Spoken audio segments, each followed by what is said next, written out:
warahmatullahi wabarakatuh. Alhamdulillahi rabbil alamin. Hadana lihada wa ma kunna linahtadiya laula an hadanallah.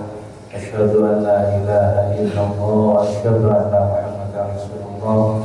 Allahumma shalli afdhalas salati ala as'adil makhluqatika nuril huda sayyidina wa maulana Muhammadin wa ala alihi wa ashabihi ajma'in wa man tabi'ahum bi ihsan ila yaumil amma ba'd. Hadirin jamaah salat zuhur musalla Binam, mari kita bersyukur, mudah-mudahan salat zuhur bersama kita diterima Allah Subhanahu wa taala, dan Allah terima juga niat baik kita untuk berkenan mengikuti taklim atau kajian zuhur pada siang hari ini. Insyaallah akan diasuh oleh Ustaz Dr. Lukman Hakim, cuman masih di perjalanan, sudah dekat situ. Salat salam atas Nabi besar Muhammad sallallahu alaihi wasallam. Sebelum kita mulai pengajian, mari kita dengarkan dulu tilawah atau bacaan Quran. Jadi perintah Allah ketika dibacakan Al-Quran, maka dengarkan dan diam atau tenang, maka Allah akan turunkan rahmatnya. Hanya cukup mendengarkan. Untuk itu mari kita amalkan perintah Allah ini. Insyaallah tilawah akan dibaca oleh Al-Mukarram Ustaz Barululu. Pada Pak Ustaz Barululu, Bapak silakan.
جميعا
Demikian tadi tilawah Al-Quran yang disampaikan sebaru itu, mudah-mudahan Allah turunkan rahmatnya kepada kita semua. Para jamaah sekalian, mari kita sebelum materi yang disampaikan Ustaz, ini tadi saya bagikan selebaran ya, untuk kopian. Jadi kita review sedikit kajian yang bulan kemarin. Namun sebelum itu mari kita membaca Al-Quran, mudah-mudahan niat kita diterima oleh Allah Subhanahu wa taala. Al-Fatihah. A'udzu billahi minasyaitonir rajim. Bismillahirrahmanirrahim. Alhamdulillah.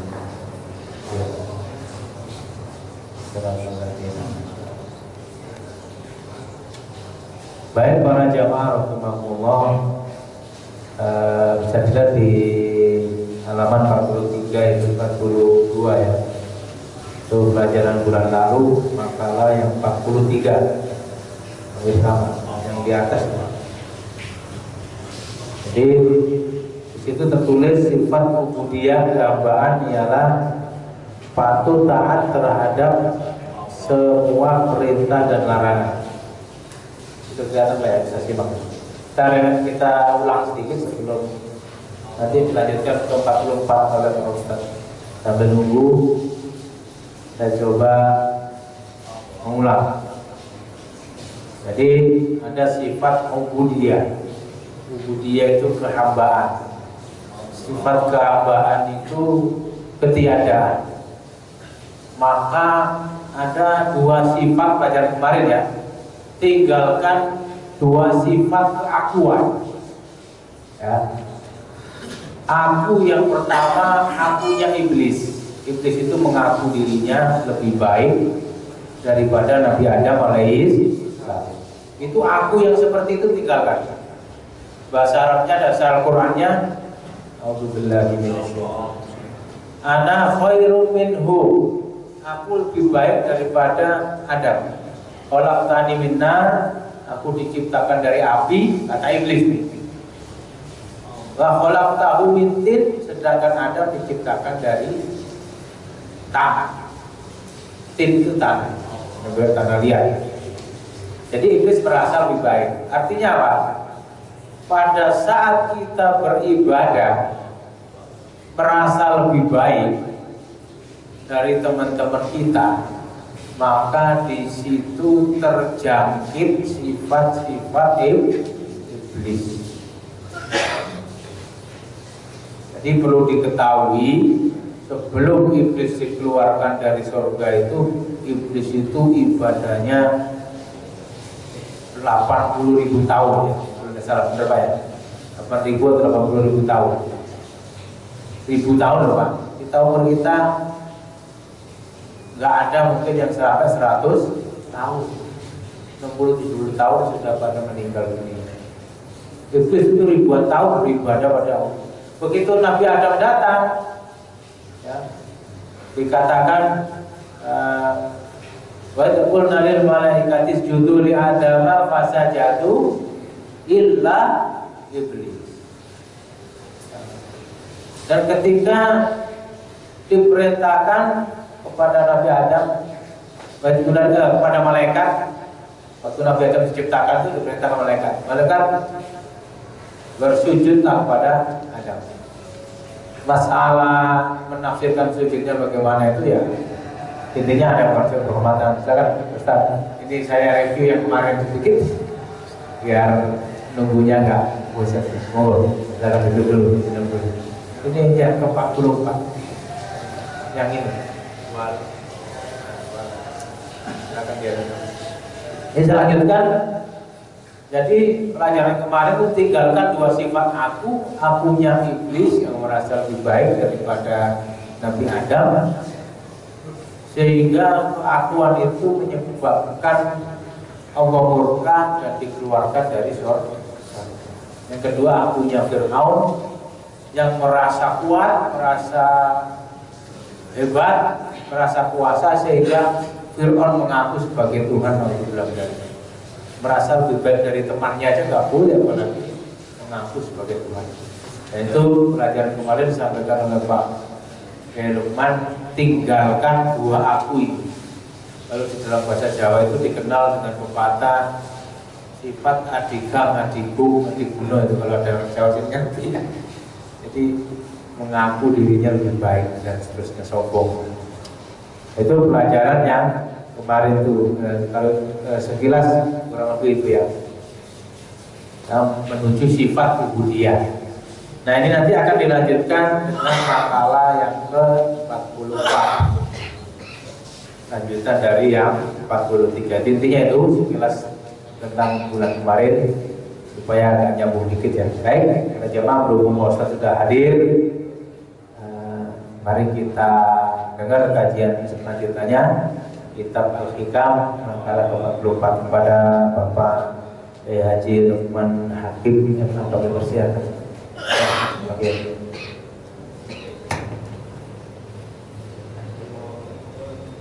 Assalamualaikum warahmatullahi wabarakatuh. Bismillahirrahmanirrahim. Alhamdulillahirabbil alamin. Allahumma shalli ala sayyidina Muhammad wa ala alihi washabbihi wasallam. Maaf saya terlambat. Jadi melanjutkan review yang sudah disampaikan tadi oleh Pak Ustaz. Nah ini makalah selanjutnya, hikmah selanjutnya wali antas sahabat jahilan. Ya, wali antas sahabat jahilan. La yarda an nafsi khairul laka min antas sahabat aliman yarda an nafsi. Anda bergabung, bersahabat, berguru kepada orang bodoh, tetapi dia tidak rela terhadap nafsunya, itu lebih baik dibanding bergabung bersahabat berguru kepada orang alim yang membawa nafsihi tetapi dia rela dengan hawa nafsunya. Maksudnya apa? Bahwa orang yang disebut orang bodoh itu apapun kualifikasi intelektualnya, kalau dia masih mengeksplorasi kepentingan ilmiahnya, pengetahuan kebenarannya, bahkan prestasi keagamaannya untuk kepentingan ego dan hawa nafsunya, itu pasti menjadi sangat bodoh. Jadi kenapa? Ini memanipulasi Allah untuk kepentingan. Karena itu bersahabat, bergabung, berguru kepada orang bodoh tetapi yang tidak menuruti nafsunya itu lebih baik. Tetapi fa'ilmu ilmin da'alim yarwa nafsi, mana ada ilmu yang ada di dalam diri seorang ulama atau ilmuwan yang membuat dia ridho pada nafsunya, rela pada nafsunya. Loh, itu profesor Pak, itu dokter Pak, oh itu kiai Pak. Tapi kok nuruti nafsunya, apa nggak ada ilmunya? Ada, tetapi ilmu yang tidak munafik, tidak ulumun nafi. Makanya Imam Ghazali itu membagi pengetahuan itu hanya ada dua, ilmu bermanfaat dan ilmu yang tidak bermanfaat, itu saja. Apakah itu ilmu umum, ilmu agama, ilmu ini bermanfaat gak? Nah, ilmu yang bermanfaat yang bagaimana? Ilmu yang bermanfaat yang menghantar pemilik ilmu itu untuk khosyah kepada Allah, menghantar dia untuk memiliki rasa cinta dan takut pada Allah. Tetapi ilmu yang tidak manfaat pasti sebaliknya. Semakin dia menjadi ilmuwan, menjadi ulama, kok semakin jauh dari Allah. Oh, memang tidak bermanfaat ilmunya. Tidak bermanfaat pasti untuk eksplorasi kepentingan hawa nafsunya. Nah, lalu dia menjadi sangat bodoh di sini. Wa yujahilul jahil la yarwa nafsi, mana disebut bodoh orang itu kalau dia tidak rela pada hawa nafsunya. Walaupun kelihatannya bodoh, tapi dia tidak rela pada nafsu, dia sebenarnya pintar. Jadi ini kan urutan dari asli bulu maksiatin wa syahwatin wa khuflatin ardu'an nafsi, ya, akar dari maksiat, syahwat dan kelalaian itu karena rela pada nafsu kita. Jadi ini menggambarkan betapa posisi nafsu ini memang nafsu itu lebih hebat daripada setan. Ya, di bulan puasa setan sudah dibelenggu semua, tapi banyak pencuri, banyak orang maksiat. Kenapa? Karena nafsu. Dan musuh terbesar kita itu memang nafsu tadi. Wah, ini ada buat ini. Wah, sebenarnya ada musuh terbesar itu adalah nafsu kita sendiri. Kita kalau kembali pada diri sendiri, apapun orang mengatakan si A, si B salah dalam soal ini, sebenarnya saya lebih salah. Kalau untuk internal kita harus begitu, untuk refleksi internal diri kita harus begitu. Jadi kenapa? Karena itu prestasi Nabi Adam yang begitu luar biasa, itu prestasi makrifah di surga, prestasi makrifah di wilayah hakikat. Bayangkan, di surga itu hanya kepleset. Itu karena apa? Karena ada nafsu. Nafsu apa? Nafsu Nabi Adam kepada surga. Masuk juga ya surga ini. Bisa nggak saya abadi di sini? Semula iblis menggoda, nggak bisa-bisa. Tapi begitu dilihat, oh ini ada gateway, pintu masuk. Pintu masuknya ketika Nabi Adam mulai rela pada nafsunya. Dan iblis bisa mau abadi di surga, mau enak terus di surga, makan waktu. Begitu di dunia, beliau ya Rabbana berlambang seraya Allah, dolim banget nafsu saya ya Allah. Begitu yang dibaca terus oleh Nabi Adam.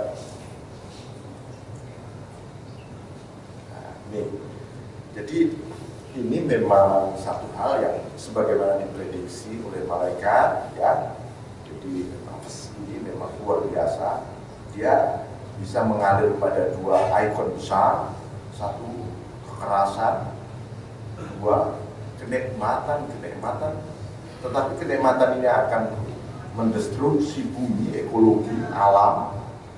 Ini karena kenikmatan.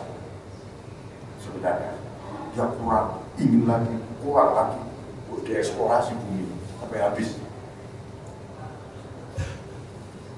Didukung oleh kekerasan yang namanya nafsu syahwiyah, nafsu buas.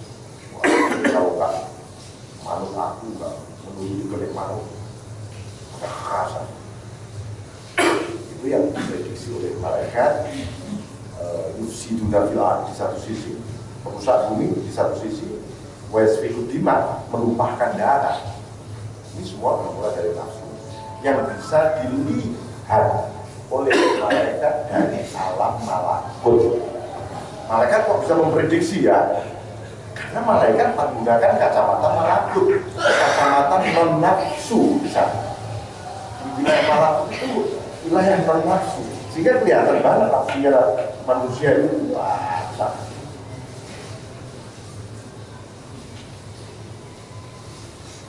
Jadi inilah yang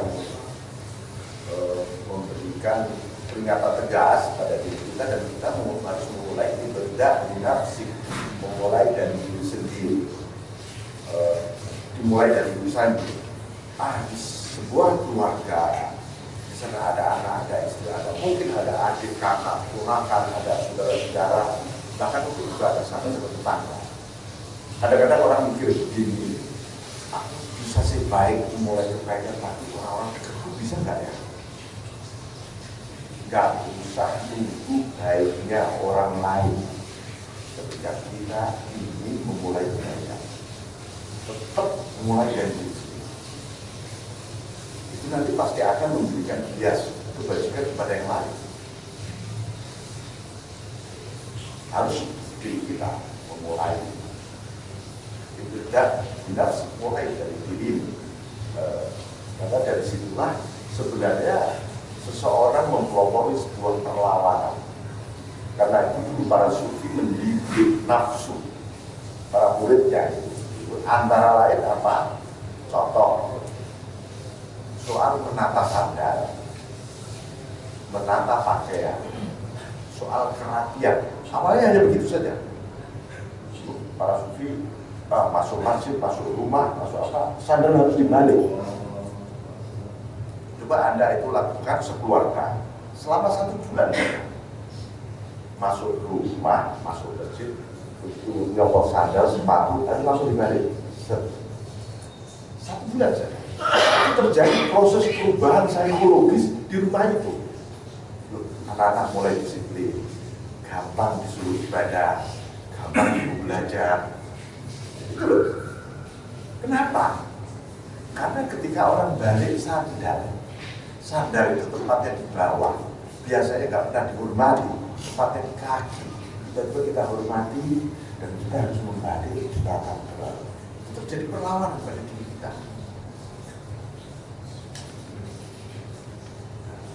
Bikin rumah buku pakaian rapi semua. Ada orang, nggak ada orang, bersih rapi.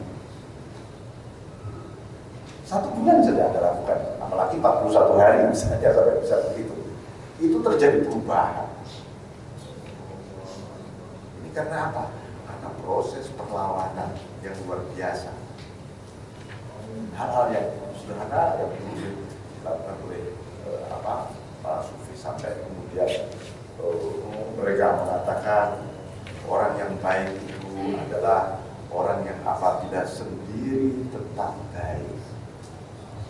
Itu kalimat yang disimbolkan dalam proses mendidik. Orang baik dalam kondisi sendiri tetap baik itu angel. Kenapa? Yang terjadi perlawanan.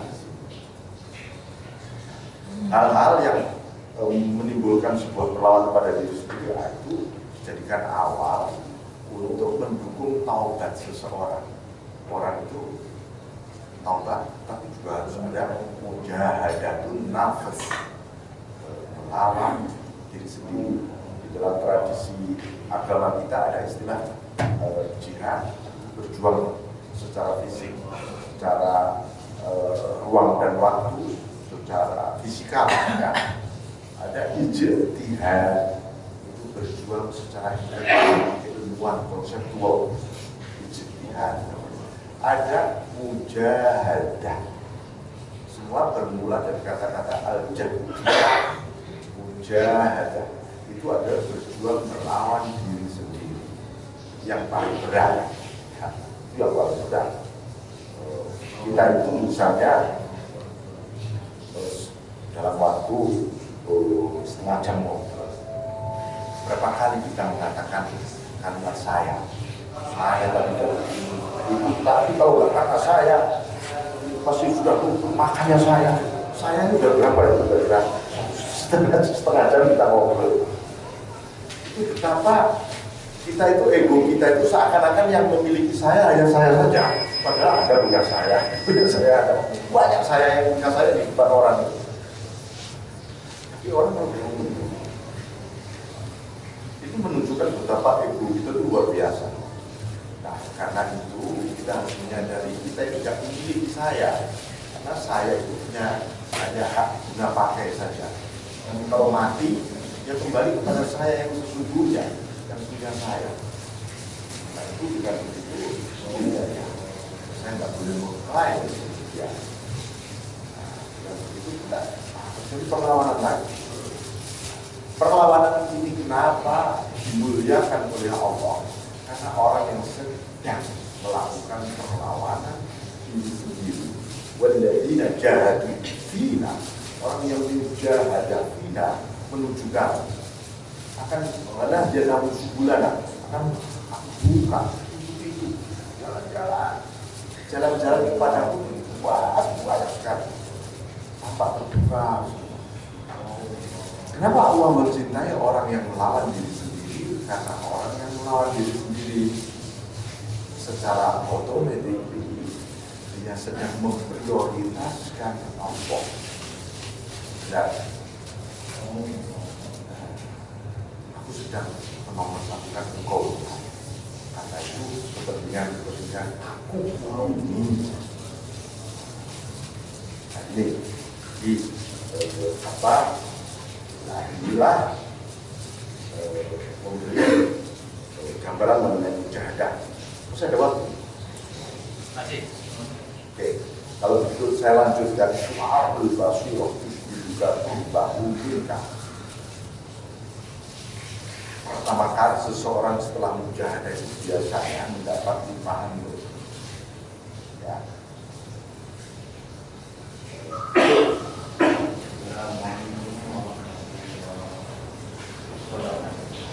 An-Nur. Ini pertama kali yang memandang nur adalah Al-Basirah.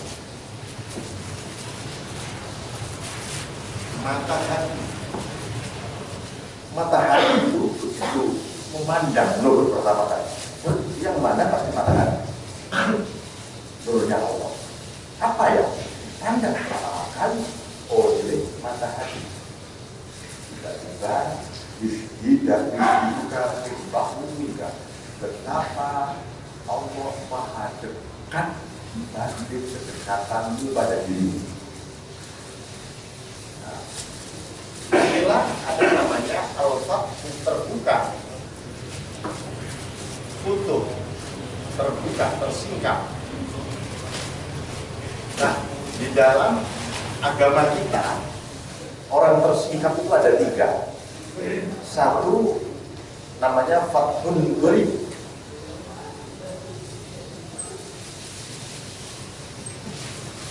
Nasrun minallah wa fathun gharib.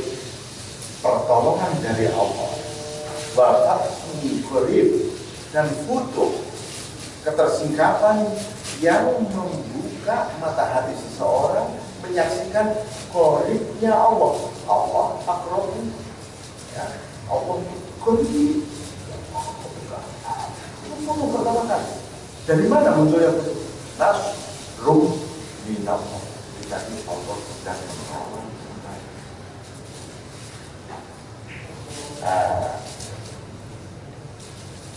Kemudian nomor 2, wa ainul basirah juga ada mata. Ada basirah. Ini namanya cahaya yang memancar tadi pertama.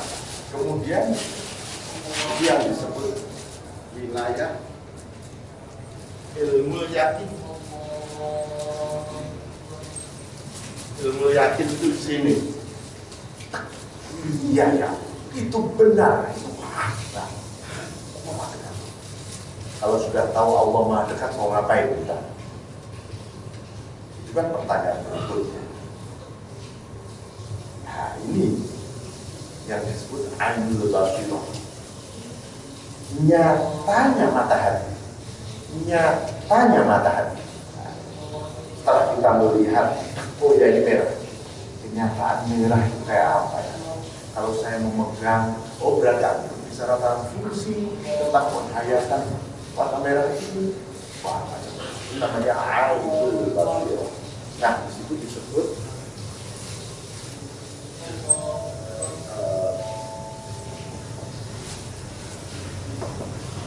basirah. Ini namanya ainul yakin.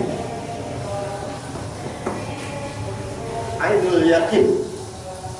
Terus hidukan ada mana orang di wilayah ainul yakin itu. Terus hidukan membuat, menunjukkan, menyaksikan padamu ada mana ketiadaan. Orang di wilayah ainul yakin itu orang fana.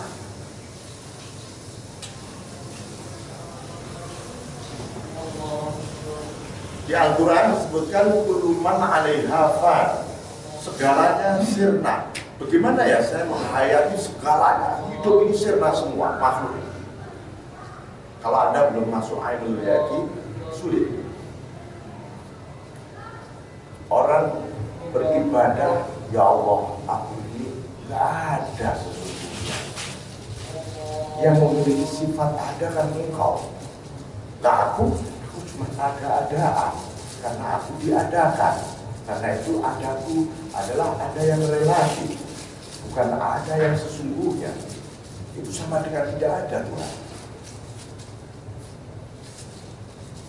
Ini ada hak guna pakai tadi. Suatu waktu kau ambil ada ini jadi. Jadi sesungguhnya juga tidak ada. Lalu orang belum masuk di wilayah ketiadaan dirinya. Itu namanya kullu man 'alaiha fan. Nah, itulah masuk kita transformasi dari Fathul Qorib menuju Fathul Mubin. Nomor 2, foto yang kedua. Inna fatahna laka fatham mubina. Kami berdua telah membuka fatham mubina, futuh yang nyata sekali. Ain basirah, ain yang nyata. Semua benar, nyata semua di hadapan dia. Nah, karena di situ orang nyata, sirna. Ya Allah, engkau nyata, aku tiada. Sudah penting. Karena itu dia birola kongkong maka perjalanan itu akhir di ayat itu agar Allah mengakui yang lalu maupun yang masa depan. Jadi orang fana itu sesungguhnya orang itu disiapkan sebuah ampunan luar biasa yang lalu maupun yang akan datang. Nah, kalau Anda bisa fana 1 jam saja saat ini, wah, itu ada proses klarifikasi terhadap dosa-dosa masa lalu bahkan yang akan datang. Dijanjikan Allah begitu di Fathul Mubin ini. Kenapa kita tiada diwujudi? Karena wujudnya Allah yang begitu nyata. Terakhir, hakul basirah.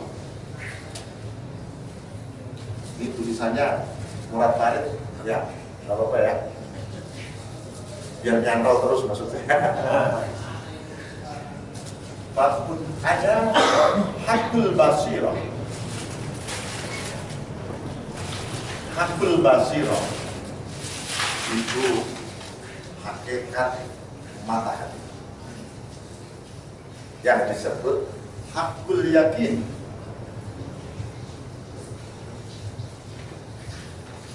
Hakul yakin apa? Atmosfer hakul yakin. Yushiduka wujudahu la'adamaka walau wujudan lain. Menampakkan Adam. Loh, tapi aku tidak ada di ayat yakin. Di hakul yakin kok ada. Tampak banget dengkulku, ini mataku. Ada saya.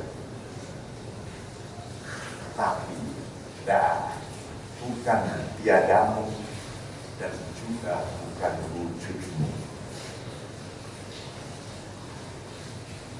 Ini yang disebut adanya seperti tidak adanya, tidak adanya seperti adanya.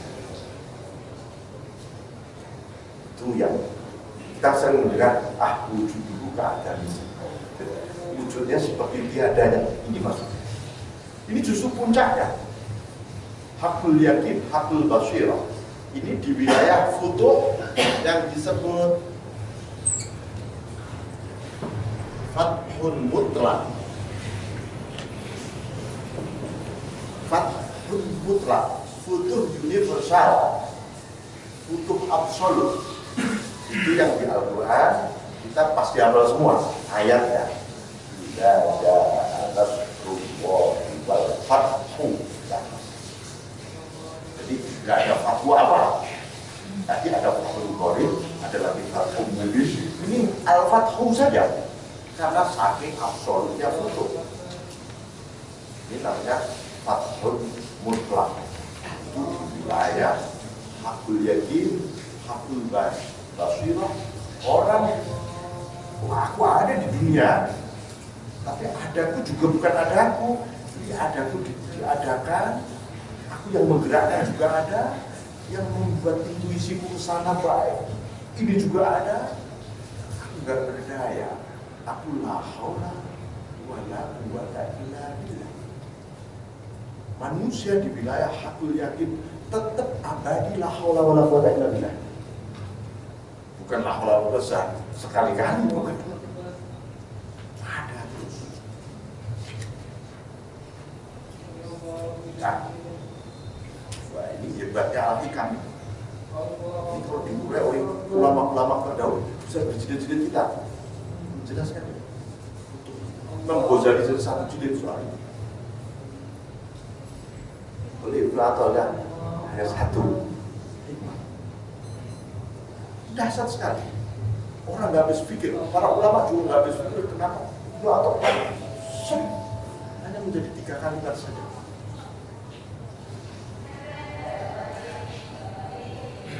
Baik, jadi jangan panjang-panjang soalnya nanti mendem semua.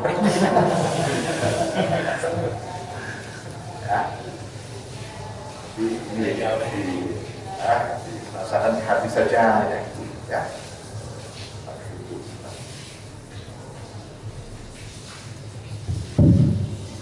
Ya, tanya jawab aja. Masih ada waktu? Ya, buat tanya jawab ya. Boleh. Mungkin ada yang bertanya. Ya.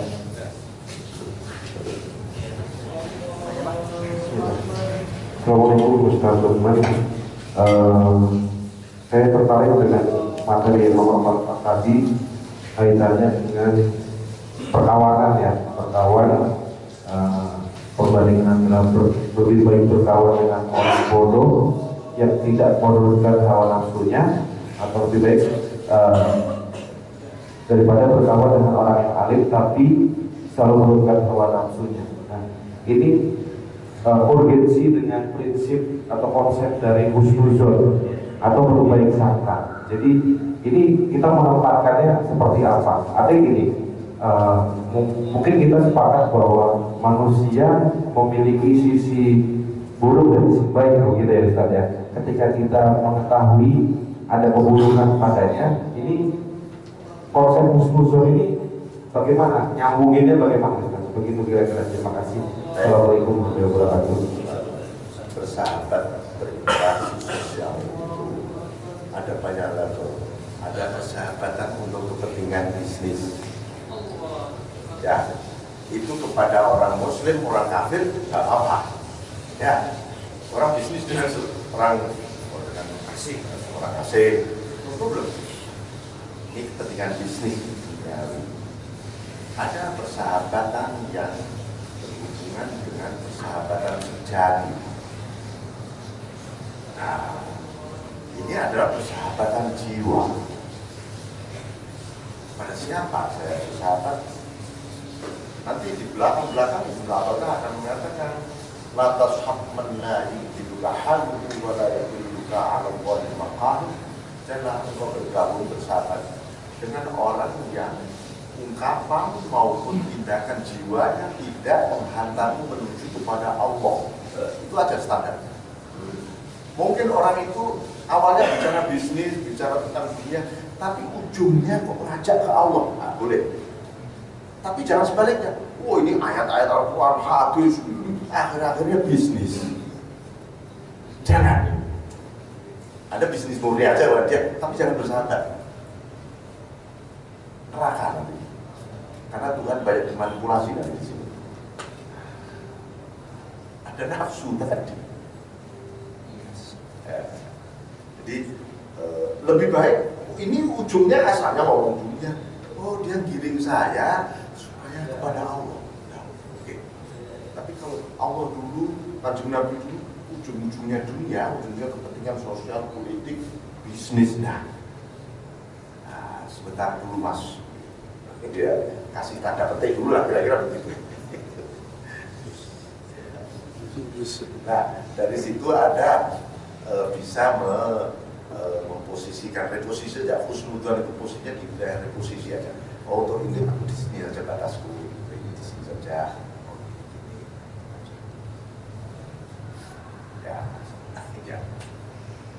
Ya, biar kita juga nggak mengalami konflik dengan diri sendiri, ya kan? Oke. Karena saya dikasih mic jadi tanya. Assalamualaikum. Saya menarik dengan tadi ucapan bahwa Allah itu sangat dekat, bahkan lebih dekat dari diri kita. Nah, sementara ada saya lagu Bimbo, aku jauh, engkau jauh, aku dekat, engkau dekat. apakah kalau misalnya kita itu menjauh dalam tanda kutip dari Allah, artinya tempat meniadakan keberadaannya, mungkin kita mengaku muslim beriman tapi korupsi, atau seperti tadi yang Ustaz sampaikan bahwa di awalnya bicara soal ayat hadis dan sebagainya, ujungnya bisnis. Nah, apakah akan begitu, Ustaz? Maka kalau kita jauh dari Allah itu, Allah juga akan jauh dari kita. Dengan salam. Jadi begini, kalau saya lagunya yang menceritakan ini ya, Iwan Abdurrahman. Ibu yang ibu. Ya, jadi itu satu bentuk bisa jadi dia benar dalam arti dia mencoba mengimpor psikologi spiritual umat manusia itu begitu. Tapi kalau dia membaca Al-Quran pasti juga tidak begitu. Artinya begini, Allah itu tidak pernah punya sifat jauh dan tidak pernah punya sifat menjauh. Jadi di Asmaul Husna maupun sifat-sifat Allah tidak ada. Allah punya sifat Al-Ba'id, maha jauh atau menjauh. Yang ada Al-Qarib saja, maha dekat. Memahami maha dekatnya Allah tidak bisa dipahami dengan jarak, ruang, waktu, hubungan. Hubungan itu misalnya aku dekat seperti aku dekat dengan ibuku karena dia punya hubungan darah, maaf, itu namanya saya sebut dekat. Itu juga gagal kan mendekati Allah. Kita tidak pernah punya nasab hubungan biologis dengan Allah. Mendekati dengan jarak ruang. Oh, Allah itu sekian meter, 0, sekian, itu juga pasti gagal. Karena akan mengeliminir maha dekat Allah. Oh, dan kalau masih terukur, belum maha dekat. Atau dengan waktu, Allah akan begitu cepat menjauh. Di langit sana, malam hari dia turun. Jam berapa dia menjauh lagi, jam berapa dia turun lagi, pasti gagal. Dan maha dekatnya Allah adalah pemahaman kita bahwa dekat kita pun dengan Allah adalah awalnya bahwa kita memahami dia sangat dekat dibanding diriku sendiri, sehingga aku tidak bisa melihat dia mata yang bisa mata hatiku. Mata kepala bukan hanya maha dekat, soal baru dekat saja kita nggak bisa. Ini baru dekat, belum maha dekat, kita nggak bisa lihat tangan kita, apalagi maha dekat. Nah, karena untuk soal maha dekat, maka Allah menampilkan rasa maha dekatnya melalui sifat-sifatnya yang lain. Ilmunya begitu dekat, kekuasaannya begitu dekat, kehendaknya begitu dekat, cinta kasih sayangnya begitu dekat. Semuanya yang lalu orang sangat merasakan tentang kedekatan, rahmatnya, fadlnya, pertolongannya, semua dekat. Makanya jangan pernah mempersepsi dekat itu adalah jarak, ruang, waktu, visi. Seperti juga kita mempersepsi zat. Allah itu jadi sejumlah pertanyaan. Kalau saya sebut tentang Tuhan, maka pertanyaannya menjadi salah. Tentang saya, Allah itu di mana ya? Loh, itu pertanyaan yang salah. Karena apa? Gimana itu ciptaan Allah, bukan Allah. Ya, ini nggak bisa disandingkan dengan Allah ciptaan. Bagaimana ya Tuhan itu? Bagaimana itu pasti jawabannya bentuk, ukuran, warna, penjuru, dan itu semua adalah makhluk Allah. Pasti bukan Allah. Kapan ya? Allah itu tidak berwaktu. Yang berwaktu itu pasti makhluk. Dan itu pasti ciptaan Allah. Jadi bagaimana, gimana, kapan. Itu jangan pernah orientasikan pada Allah. Karena pertanyaan itu sudah salah duluan sebelum dilanjutkan. Gitu. Karena sejumlah pertanyaan itu bukan aku loh, makhlukku. Itu ya makhlukku kayak kamu juga, gimana itu? Kapan itu juga seperti kamu juga. Nah, itu juga seperti apa ya kekuasaan Tuhan itu loh. Jadi ada beberapa waktu silam ada sejumlah sahabat-sahabat yang mencoba tadabbur alam ceritanya puncak sana. Undang saya, kenapa ada melakukan tadabbur alam di puncak ini? Ini Pak Ustaz, saya baru puncak ini saya melihat gunung-gunung, wah masih gede, wah turun-turun, kita baru merenungi kebesaran Tuhan di sini. Kalau Anda melihat kerikil peok yang kecil banget, yang sudah tinggi luas, sedikit jarak, apakah ada kebesaran Tuhan di situ? Kenapa Anda harus terjebak oleh fisika untuk melihat kebesaran Tuhan? Kebesaran Tuhan tidak bisa diukur oleh ombak yang dasar, tsunami yang gede, atau kiamat. Tidak bisa diukur dengan itu. Jadi kata seperti apa? Itu menjadi gagal kan? Kita hanya bisa merasakan kebesaran Allah. Ya di balik seluruh keindahan Allah ada kebesaran Tuhan. Tapi keindahan Allah ada di mana? Di balik kebesaran Tuhan. Jangan sampai melihat keindahan Allah ketika malam hari karena ada bintang, ada bulan yang indah. Loh, Anda kan belum pernah datang ke bintang. Melihat bintang isinya berowongan, nggak karuan. Mana indahnya? Adanya begitu. Seperti kita lihat bukit dari jauh, lihat lubang jurang, macan, ular. Jadi physically ini hanya untuk memberi pendidikan saja kepada kita. Saya hambaku di balik makhluk-makhluk ini ada nama-nama. Jadi jangan sampai dunia yang tampak ini menjadi nilai antara aku dan kamu, hamba.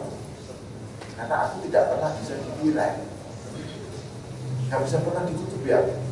Kalau ada faktor yang bisa menutupi aku, pasti tutup ini lebih besar dan lebih berkuasa dibanding aku. Nah, jadi akhirnya apa? Kita ini nggak bisa menghindar dari Allah sudah. Kalau itu kita Allah atas Gusti Allah saja akhirnya itu. Nah itu yang disebut kalau kita menghayati ma'ain nama diwalu fatan ma'awal jahu wah kemanapun kau menghadap Allah saja. Jadi untuk bisa begitu kan perlu penghayatan itu tadi.